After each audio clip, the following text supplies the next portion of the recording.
Doctor ইউনূসকে প্রধান উপদেষ্টা বানানোর পিছনে আলহামদুলিল্লাহ আমার এই ছোট্ট মানুষ আমারও ভূমিকা ছিল। ভূমিকা ছোট মোটো জায়গায় রাখি নাই, ফেসবুক পর্যন্ত নয়। 5 তারিখে বিপ্লব হয়, সেদিন আমি তার্কিতে ছিলাম। আমার আমেরিকায় প্রোগ্রাম ছিল, তুরস্কে যাচ্ছিলাম, তার্কিতে 3 দিন ছিলাম।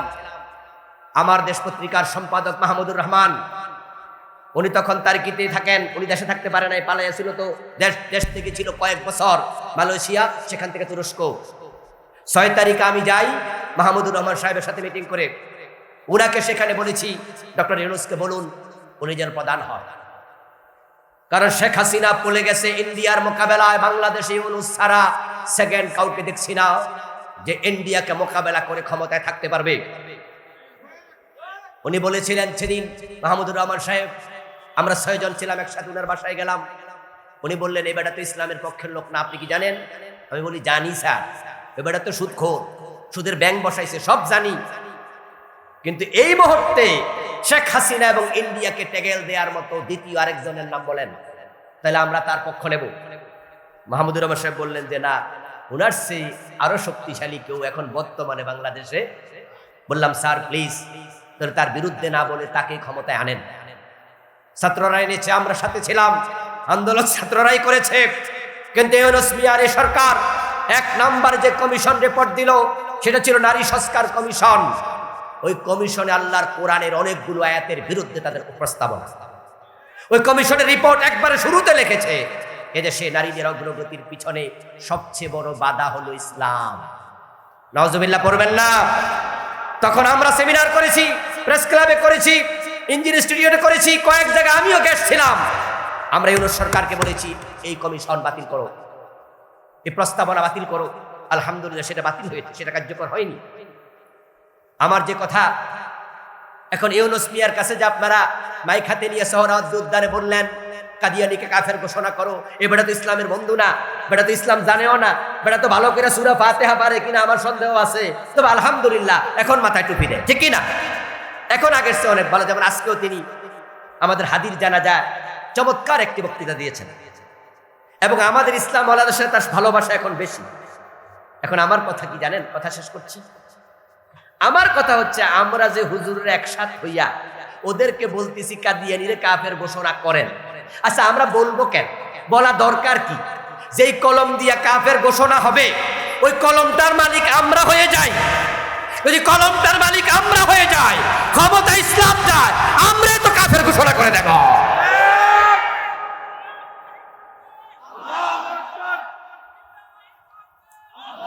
আমার প্রিয় ভাইরা, এখন ইসলামকে ক্ষমতায় নিতে হলে পন্থা আছে 3টা। কয়টা পন্থা? একটা হলো বিপ্লব, আরেকটা হচ্ছে যুদ্ধ জিহাদ, আর একটা হলো ভোট। এই 3টার বাহিরে কোনো ওয়ে আছে এটা আমার জানা নাই। আমি অনেকের সাথে কথা বলেছি কয়েক বছর ধরে, অনেক প্রাজ্ঞ ব্যক্তি যারা এই দেশে ভোটের বিরুদ্ধে কথা বলে, খেলাফত চাই খেলাফত চাই খেলাফত চাই বলে, ওদের সাথে কথা বলেছি যে আপনারা 3টার বিকল্প আর কি আছে বলেন? না, 3টার বাহিরে নাই।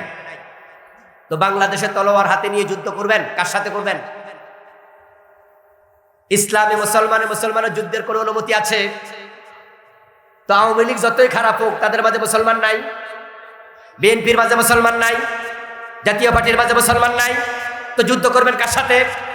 ইসলামকে যুদ্ধের অনুমতি দেয় যে আপনি তলোয়ার হাতে নেবেন? বলে না। তো তাহলে আপাতত বাংলাদেশে যুদ্ধ নিয়ে হবে না খেলাফত, তাহলে হবে বিপ্লব।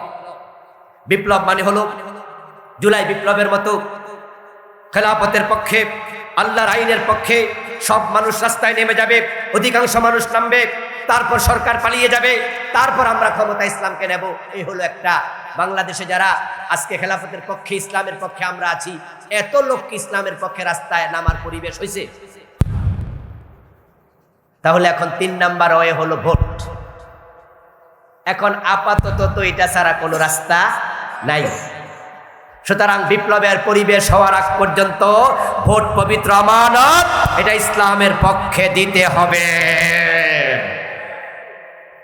আর ইসলাম ওরা যখন সংখ্যাগরিষ্ঠ হবে, বিনা রক্তে বিনা যুদ্ধে ইসলাম ক্ষমতা যাওয়ার পরিবেশ তৈরি হবে ইনশাআল্লাহ। সুতরাং আগামীর নির্বাচনে অসৎ লোকের পক্ষে থাকা যাবে না, আগামীর নির্বাচনে চাঁদাবাজদের পক্ষ নেওয়া যাবে না, আগামীর নির্বাচনে চোর ডাকাতদের পক্ষ নেওয়া যাবে না। ভালো মানুষের পক্ষে থাকতে রাজি আছেন না নাই?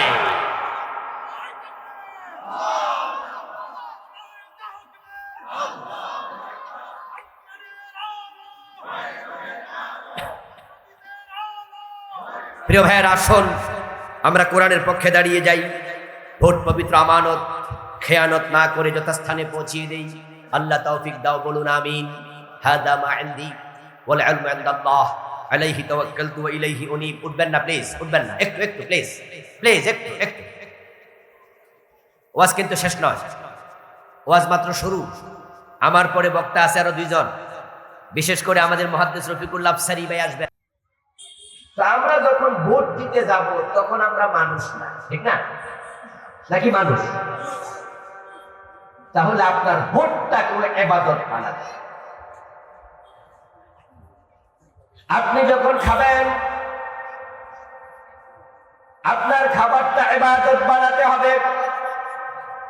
যদি কোনো ব্যক্তি আল্লাহর নাম নিয়ে খাবার শুরু করে ডান হাতে খায়, হালাল খাবার খায়, অপচয় না করে খেয়ে আবার নির্দিষ্ট দোয়া পড়ে, তাহলে খানার সময়টা ইবাদত হবে। প্রতি লোকমায় আল্লাহ সাদাকার সওয়াব লিখবে। মুসলমানের কোন কাজ আছে ইবাদতের বাহিরে?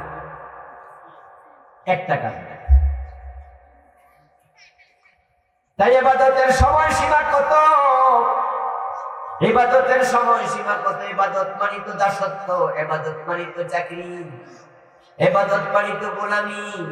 আমরা যখন অফিসে যাই তখন আমাদের চাকরির সময় আছে 8 ঘন্টা, 10 ঘন্টা, 12 ঘন্টাও কারো কারো আছে, আবার 5 ঘন্টা, 4 ঘন্টা, 6 ঘন্টাও কারো কারো আছে। ইবাদতের সময় কত? চাকরির সময় তো নির্ধারিত। ইবাদতের সময় আল্লাহ কোরআনে বলছেন, ওয়াবুদ রাব্বাকা হাত্তা ইয়াতিয়াকাল ইয়াকিন। তোমার ইবাদত চলবে তোমার মৃত্যু আসা পর্যন্ত। বেঁচে আছো যতদিন ইবাদত ততদিন, মানুষ হিসাবে আছো যতদিন ইবাদত ততদিন। যখন মনে করবে তুমি আর মানুষ না, তাহলে তোমার ইবাদত থাকবে। গরু ছাগলের কোনো ইবাদত নেই।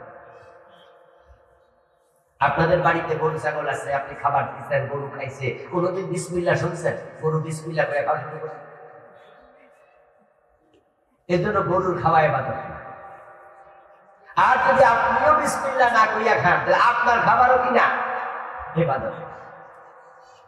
আপনার বাড়িতে দেখবেন যে গরু ছাগল ঘুমায়, আল্লাহুম্মা বিসমিকা আমুতু ওয়া আহইয়া কইয়া কোন গরু ছাগল জীবনে কোনদিন ঘুমাইতে শুনছেন? এটাই জানে এটা ইবাদত, ওদের ইবাদত, ওদেরকে আল্লাহ ইবাদতের জন্য বানায়। তা আপনিও ঘুমান, কোনো দোয়া টোয়া করেন না, তা আপনার ঘুম ইবাদত। কোন গরু ঘুমানোর সময় ডান কাটে না বাম কাটে, কোনোদিন চিন্তা করছে? কিন্তু আপনাকে ভেবে ঘুমাতে হবে, খাইতে ভাবতে হবে, বসতে ভাবতে হবে, জানতে হবে কিভাবে ইবাদত হয়। এখন ইবাদত মানে হচ্ছে নবীজি যা করেছেন তা করো, নবীজি যা ছেড়েছেন তাহা ছাড়ো। মা আতাকুমুর রাসূলু ফাখুযুহু ওয়া মা নাহাকুম আনহু ফান্তাহু। আমার রাসূল যা নিয়ে এসেছেন আঁকড়াইয়া ধরো, এবং তিনি যা নিষেধ করেছেন তা পরিত্যাগ করো, তাহলে তুমি আবেদ হয়ে যাবে। আর যখন আমরা আবেদ হব, তখন আল্লাহ তাআলা আমাদেরকে কিয়ামতের দিন জান্নাতি বানাবেন। জান্নাতে দেওয়ার আগে তিনি বলবেন, ওয়াদখুলি ফি ইবাদি ওয়াদখুলি জান্নাতি। ইবাদতকারীর কাতারে ঢোকো, ওয়াদখুলি ফি ইবাদি। আগে আমার ইবাদতকারী বান্দার কাতারে ঢোকো। তো সেদিন সবাই কিন্তু সে কাতারে ঢুকতে পারবে না। ঢুকতে চাইলেও আল্লাহ সবাইকে ঢুকতে দেবে না। কিয়ামতের মাঠে সেখানে আপনার কোনো কাজ আপনি করতে পারবেন না, বরং কিয়ামতের দিন যত কাজ হবে ওয়াল আমরু ইয়াউমাইদিন লিল্লাহ, সেদিন সকল কাজের ক্ষমতা থাকবে একজনের হাতে। তিনি কে? কোন নবী চাইলেও কারোর জন্য কিছু করে দিতে পারবে না, ইভেন সুপারিশ। কোন নবীকেও আল্লাহর অনুমতি ছাড়া সেদিন কথা বলতে দেয়া হবে না। মান যাল্লাযী ইয়াশফাউ ইনদাহু ইল্লা বিইযনিহি। আয়াতুল কুরসিতে সবাই তো মুখস্থ পারেন। বাংলা অর্থ কি? সেদিন কে আছো যে আল্লাহর অনুমতি ছাড়া সুপারিশ করবা? শব্দের ডিজাইনে বোঝা যায় অনুমতি ছাড়া কোনো কাম সেদিন চলবে না। আল্লাহর বান্দার কাতারে দাঁড়াও, ওয়াদখুলি জান্নাতি, এবার জান্নাতে যাও। সিরিয়াল আছে, নামাজ আগে না ওযু আগে? কথা বলেন না। যদি ওযু ছাড়া নামাজ পড়েন হইবনি, এজন্য সিরিয়াল আছে। আপনি আগে আল্লাহর বান্দার কাতারে দাঁড়াবেন, তারপরে জান্নাত। এ সিরিয়াল প্রমাণ করে আল্লাহর বান্দার কাতারে যারা দাঁড়াতে পারবে না তারা জান্নাতেও যেতে পারবে না। তো ইবাদত করলে তো আবেদ হবেন, আল্লাহর বান্দা হবেন। তো ইবাদত নবীর সুন্নাহ মোতাবেক জীবন চালানো। এখন ভোট, এটা ইসলামে আছে কি না? যদি থাকে তাহলে ইবাদত, আর ইসলামে যদি না থাকে তাহলে ভোট ইবাদত না। কিন্তু সাবজেক্ট দিল ভোট একটি আমানত। তো আমানত যদি হয় তাহলে ডেফিনেটলি ইবাদত। কি কথা কি বোঝেন না? আমানত যদি হয়, আমানত রক্ষা করা ঈমান, আমানত খেয়ানত করা মুনাফিক। আমানত রক্ষা করা ঈমানের কাজ, এটা মুমিন করবে। আর আমানতের খেয়ানত করা মুনাফিকের কাজ, এটা মুনাফিকে করবে। তাহলে এবার আপনারা বলুন তো, আমানতের সাথে ঈমানের সম্পর্ক আছে না নাই? তাহলে ভোট একটা আমানত, এটা ঈমানের সাথে সম্পৃক্ত। যার আমানতদারিতা নাই তার ঈমান নাই। ইসলামে ভোটের বিধান কি, শরীয়ী বিধান কি, আমরা সেদিকে গিয়ে তারপরে এটা আমানত, তার প্রয়োগ কি আমরা বলবো। নবীজি সাল্লাল্লাহু আলাইহি ওয়াসাল্লামের সময় ঠিক আজকের দিনের মতো ভোট পদ্ধতি ছিল না। ঠিক যেমন আমাদের দেশে মাদ্রাসার সিলেবাসে দাখিল আছে, আলেম আছে, ফাজেল আছে, কামেল আছে। নবীজির জামানায় সব ছিল তো। তবে মেশকাত জমাত আর দাওরা জমাতটা ছিল, ঠিক না? ও এটাও ছিল না। আচ্ছা, কিছু কিছু ভাই এত ফাতলা কথা বলে যে বলে না ভোট ইসলামে নাই। যেখানে সাবজেক্ট ওয়ালারা দিল আমানত বানাইয়া, আমানত ঈমানের সাথে সম্পৃক্ত। আবার কিছু ভাই আছে এই সাবজেক্ট শুনে নাক ছিটকাবে, দূর দূর দূর দূর, ভোটে তো ইসলামে নাই, তো ভোট আমানত হয় কেমনে? কি পাতলা কথা বললেন আপনি। তাহলে মাদ্রাসায় যে আমরা দাওরাতে পড়ি, ফাজেলে পড়ি, কামেলে পড়ি, আচ্ছা হাদিসের সবচেয়ে বড় কিতাবের নাম বুখারী না? সহিহ কিতাব, বড় মানে সবচেয়ে সহিহ। আচ্ছা বুখারী শরীফটা রাসূলের জামানায় ছিল তো। আমার বন্ধু, কত কিছু আছে যেগুলোর মূল নীতিটা পাওয়া যাবে ইসলামে, কিন্তু ডাইভার্সিটিটা ইসলামে নাই। নবীজির ইসলাম যেটা, নবীজির জামানা যেটা, মূল পয়েন্ট ছিল, ডাইভার্সিটি ছিল না। যেমন আমাদের আজকে আমরা সূরা ফাতিহা পড়ার সময় হামজার উপরে আমরা জবর দিছি, আলিফের উপরে জবর দিয়ে হামজা বানাইছি, লামে দিয়েছি সাকিন, হায়ে দিয়েছি জবর। নবীজির জামানায় কি জের জবর গুলো ছিল? আলেমরা কথা বলেন না, ছিল? এটা তো হাজ্জাজ বিন ইউসুফ দিছে। আর হাজ্জাজ তো সাহাবী না, সে তাবী ছিল, জালেম তাবী, নরমাল তাবী।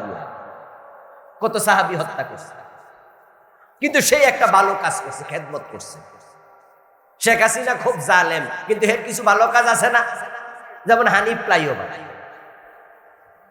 এই হানিফ ফ্লাইওভার না বানাইলে কিন্তু আমরা কুমিল্লে এত সহজে আসতে পারতাম না। এই যাত্রা বাড়িয়ে বয়ে থাকা লাগবে 1.5 ঘন্টা জ্যামে পড়ে, কিন্তু আমরা টুস করে চলে আসি। এজন্য খারাপ মানুষেরও কিছু ভালো কাজ আছে। হাজ্জাজ ছিল জালেম, কিন্তু কোরআনের মাঝে হরকত দেয়া এটা তার একটা ভালো কাজ। আমার প্রিয় ভাই, নাহু সরফের কিতাব কি রাসূলের জামানায় ছিল, কিন্তু আজকের এই দিনে আমরা কি মাদ্রাসায় নাহু সরফ পড়াই না? তো আমাদের পড়া কি ইবাদত না? নবীজির জামানায় আজকের ভোটের প্রক্রিয়াটা ছিল না, কিন্তু নবীজির জামানায় কি ছিল?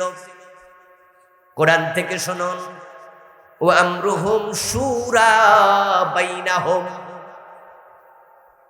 আল্লাহ তাআলা কোরআনে বলেন, মুসলমানদেরকে আমি বলেছি তোমরা যখন রাষ্ট্র চালাইবা, সমাজ চালাইবা, তখন তোমরা পরামর্শ করে চালাইও। নবীজি কি মদিনার প্রেসিডেন্ট ছিলেন না? কথা কয় না কা লোকেরা, বুঝি না, আওয়াজ দেন। ছিল, জোর করে হয়ে গেছিল।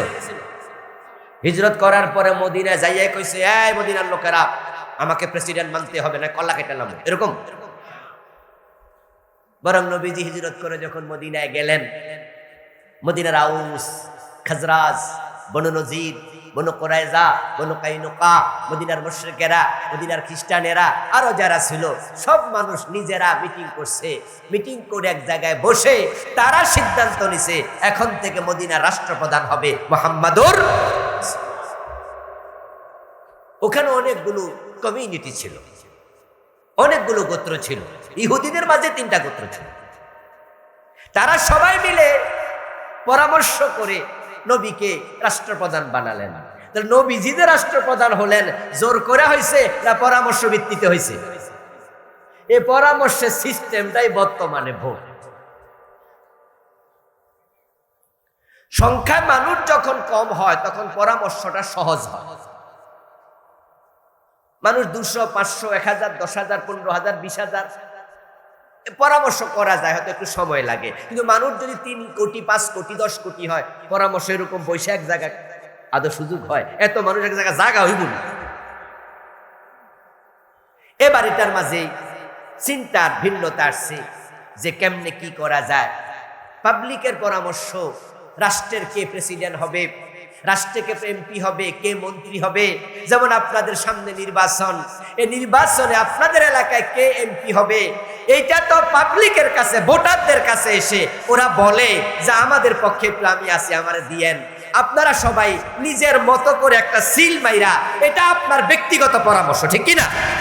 আপনার ব্যক্তিগত মতামত, রায় রায় রায়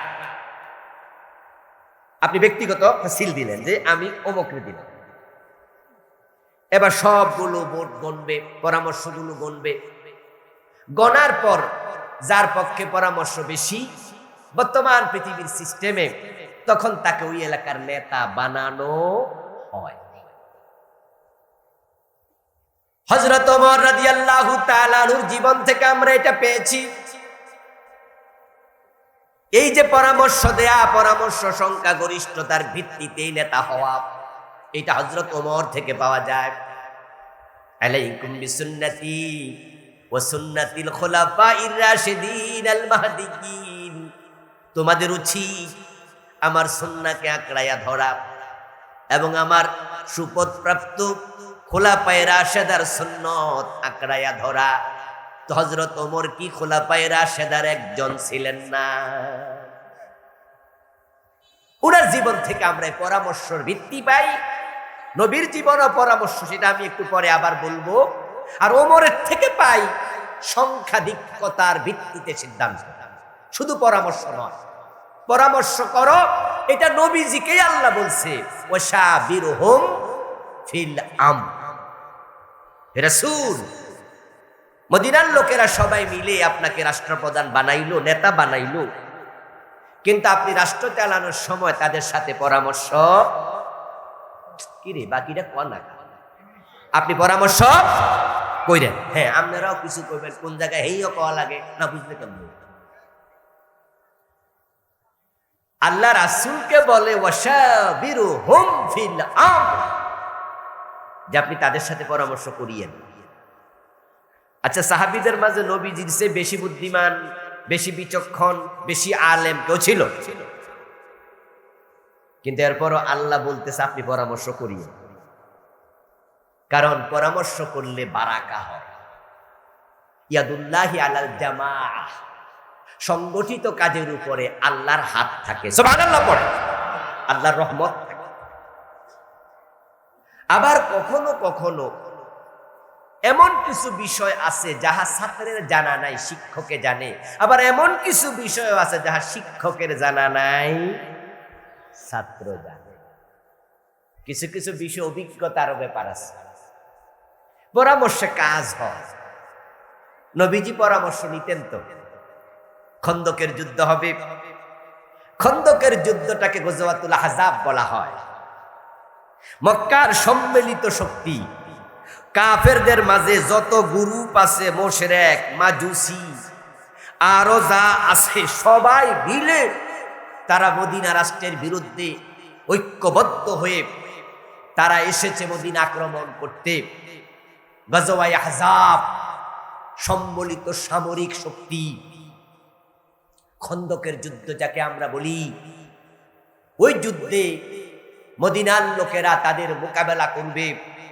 নবীজি সাহাবীদেরকে নিয়ে পরামর্শ মিটিং ডাকলেন, কারণ পরামর্শ করার জন্য আদেশ করেছেন কে?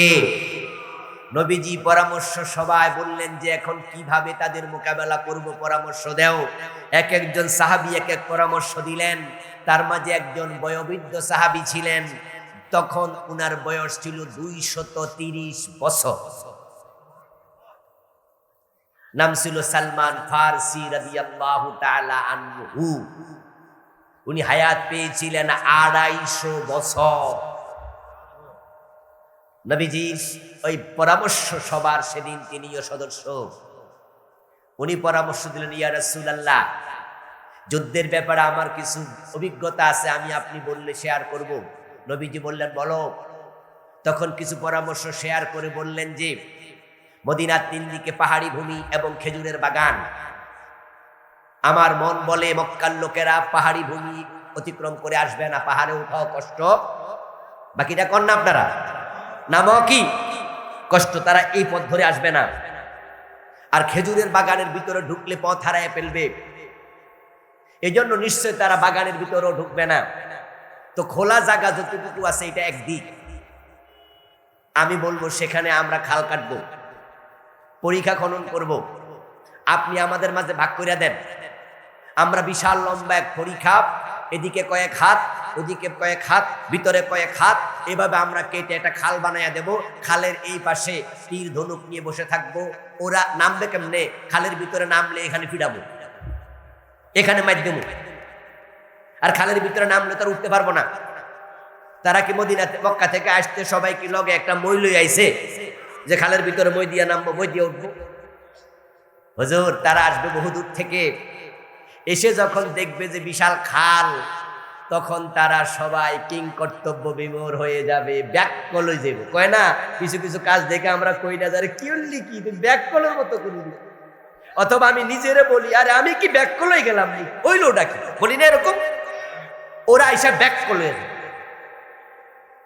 নবীজি বলে, সালমান তোমার পরামর্শটা চমৎকার। উনার পরামর্শের আলোকে ঠিক সেদিন পরীক্ষা খনন করা হলো। নবীজি নিজেও কিন্তু মাটি কাটছে। সুবহানাল্লাহ পড়েন। ঠিক কাফেররা মক্কা থেকে আসলো, এসে তারা দেখলো বিশাল এক খাল। এখন কি হবে? খাল তো পার হওয়ার কোনো সুযোগ নাই। সাহাবারা এই পাশে তীর ধনুক নিয়ে বসে আছে। এক পর্যায়ে তারা কিছুদিন থাকার পর খাবার শেষ, পানিও শেষ, খেজুরও শেষ, রুটিও শেষ, পানিও শেষ। এখন খাবার পাবে কোথায়? দুর্বল হয়ে গেল, কি করবে বুঝে উঠতে পারছিল না। হঠাৎ করে এমন তুফান আসলো, ঝড় তুফানে তাদের তাঁবুগুলো ভেঙ্গে চুরে খান খান হয়ে গেল। তারা যুদ্ধ না করেই পরাজিত হয়ে মক্কায় পালিয়ে গেল। এবার বলুন তো পরামর্শের মাঝে বরকত আছে না নাই? পরামর্শ নবীজি করতেন, সাহাবীদেরকে মতামত নিতেন, জিজ্ঞাসা করতেন।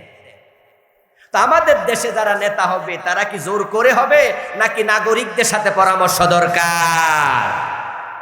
এখন নাগরিকরা পরামর্শ দেবে, এই পরামর্শকে আরবিতে বলে আপনার রায়, আর ইংরেজিতে বলে ভোট, এটাকে বলে মাশওয়ারা। এটার বিভিন্ন অর্থ বিভিন্ন শব্দে আসছে। অর্থাৎ আপনি আপনার মতামত দেবেন, এই মতামতটাই পরামর্শ। হযরত ওমর অসুস্থ, উনাকে এক জালেম পিছন থেকে নামাজ চলাকালে ছুরি মেরেছে। উনার রক্তক্ষরণ হচ্ছিল চরম ভাবে, ধারণা করা হচ্ছিল হযরত ওমর হয়তো বেঁচে থাকবেন না। উনার ছেলে আব্দুল্লাহ ইবনে ওমর রাদিয়াল্লাহু তাআলা আনহু বাবা ওমরের কাছে গেল, গিয়ে বুঝালেন যে বাবা, হয়তো আপনার জীবনটা আর বেশিক্ষণ পৃথিবীতে স্থায়ী হবে না, যে কোনো সময় প্রদীপটা ধপ করে নিভে যাবে। আমি অনুরোধ করছি আপনি জীবিত থাকতে একজনকে খলিফা বানিয়ে দেন। আপনার পরবর্তী রাষ্ট্রপ্রধান আবু বকর সিদ্দিক আপনাকে যেমন বানাইছে, আবু বকর সিদ্দিকের ইন্তেকালের আগে তিনি ওমরের নামে ওসিয়ত করে গেছেন যে আমার পরে প্রেসিডেন্ট হবে, খলিফা হবে ওমর ইবনুল খাত্তাব রাদিয়াল্লাহু তাআলা আনহু। এই জন্য সাহাবারা আবু বকরের পর ওমরের হাতে বায়াত নিছে, কোন রকমের পরামর্শ হযরত আবু বকর করতে সুযোগ দেন নাই। এখানে ভিন্নতা আছে, কারণ আবু বকরের নির্বাচনটা আবার এমন ছিল না।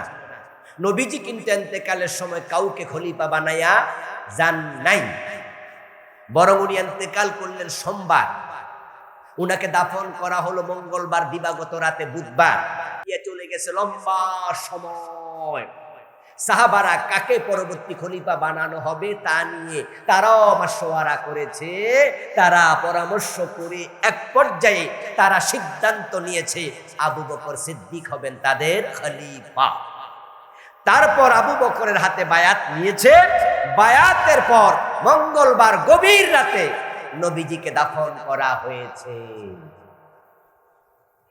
কিন্তু ইবনে ওমর বলে, বাবা, আবু বকর আপনাকে যেমন রেখে গেছে খলিফা বানায়া, আমিও আপনাকে বলছি আপনি একজন খলিফা বানায়া যান। ওমর বললেন, না, আমি আবু বকরের সুন্নাহ নয়, আমি রাসূলের সুন্নাহ ফলো করতে চাই। আমার কাছে দুটো অপশন আছে, একটা হলো নবীজির সুন্নাহ আর একটা আবু বকরের সুন্নাহ। আবু বকরের সুন্নাহ হলো একজন বানানো, যেমন আমারে বানাইছে।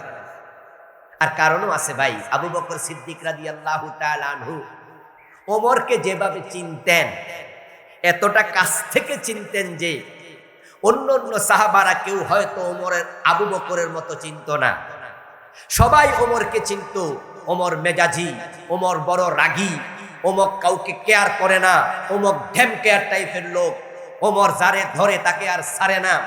এই জন্য আবু বকর সিদ্দিক বুঝতেন যে আমার ইন্তেকালের পর যদি আমি লোকদের হাতে দায়িত্ব দেই, লোকেরা কিন্তু ওমরকে খলিফা বানাবে না, কারণ তারা ওরে বড় ডরায়, বড় ভয় পায়, ওর কাছে দাঁড়িয়ে আসবে না। কিন্তু আবু বকর খাঁটি সোনা চিনতে তিনি ভুল করেননি। তিনি জানতেন যে ওমর যতই কঠোর হোক, ওমরের মতো উত্তম শাসক আর হতে পারে না। ওমরের ভিতরে রাষ্ট্র চালানোর যে ক্যাপাবিলিটি আছে, আবু বকর সেটা বুঝেছেন ভালো করে।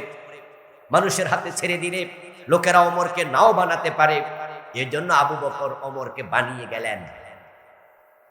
ওমর রাদিয়াল্লাহু তাআলা আনহু বলে আব্দুল্লাহ ইবনে ওমরকে, হ্যাঁ, তোমার পরামর্শ ঠিক আছে, আমি চাইলে আবু বকরের মতো একজনকে নেতা বানিয়ে যেতে পারি, কিন্তু আবার রাসূল তো আবু বকরকে বানায়া যান নাই, আমি কাউকে বানাতে চাই না, আমি রাসূলের সুন্নাহটাই ফলো করতে চাই। বাফের বুঝাইতে পারলো না। আব্দুল্লাহ ইবনে ওমর রাদিয়াল্লাহু তাআলা আনহু ডাইরেক্ট চলে গেল হযরত হাফসার বাড়িতে। হাফসা রাদিয়াল্লাহু তাআলা আনহা হলেন আব্দুল্লাহ ইবনে ওমরের বোন, আপন বোন, ওমরের মেয়ে। ছেলের নাম আব্দুল্লাহ ইবনে ওমর, মেয়ের নাম হাফসা বিনতে ওমর। হাফসা ছিলেন রাসূলুল্লাহর স্ত্রী। চলে গেলেন বোনের বাড়ি। এখন বোনের বাড়িতে গিয়ে বলে, হাফসা তোমার বাবা তো আমার কথা শোনে না। কি শব্দ বললো? কথা কয় না লোকেরা। কি শব্দ কইলো?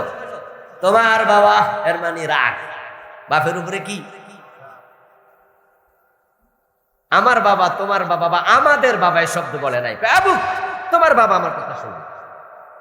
তো হাফসা বলে, বাবারে তুমি কি কইছো? আব্দুল্লাহ ইবনে ওমর পুরা কাহিনী শুনালেন। হাফসা বলে, তোমার কথা তো ঠিক, একজন নেতা বানাইয়া গেলে না ঝামেলা কম, চলো আমিও যাই।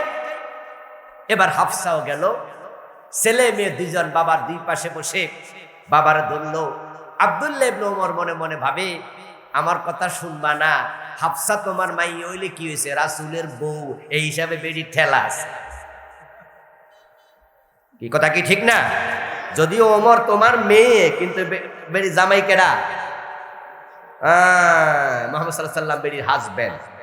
এই হিসাবে বেড়ি তো রাসূলের বউ, না শুনা যাইবা কই?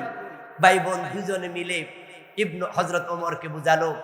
ওমর রাদিয়াল্লাহু তাআলা আনহু আবার একই কথা বললেন যে, না, আমি তোমাদের কথায় একমত না। আব্দুল্লাহ ইবনে ওমর এবার বলে, বাবা, যদি কোনো রাখাল তার এক বকরির পাল রেখে কোথাও চলে যায়, ওই বকরির পাল থেকে কোনো বকরি হারিয়ে যাওয়ার সম্ভাবনা আছে কিনা? রাখাল যদি না থাকে, ওই বকরি থেকে কোনো নেকড়ে বাঘ কিছু বকরি খেয়ে ফেলতে পারে কিনা? হযরত ওমর বলে, হ্যাঁ পারে তো। তাহলে নেতা যদি না থাকে, কিছু লোক বিভ্রান্ত হতে পারে কিনা? ওরে বাবা, কি বুদ্ধি! বাপের যুক্তি দিয়া বুঝাইতেছে। আবু বকর কহে, ওমর বলে, হ্যাঁ পারে তো, এই জন্যই তো একজন নেতা বানাই দিল। হযরত ওমর কিছুক্ষণের জন্য চুপ থাকলেন। আব্দুল্লাহ ইবনে ওমর মনে মনে ভাবেন, আমার বাবা কনভিন্স হয়ে গেছে, আমি সক্ষম হয়েছি, আমি পাস, ভাই বোন মিল্লা পাস, বাবারে রাজি করছি। কিন্তু ওমর রাদিয়াল্লাহু তাআলা আনহু কিছুক্ষণ পর মাথা তুলে বলেন, ইন্নাল্লাহা ইয়াহফাজু দীনাহু, তোমাদের কথার সাথে আমি এই বিষয়ে একমত নই। আমার বিশ্বাস, আমার আল্লাহ তার দ্বীন হেফাজত করবে।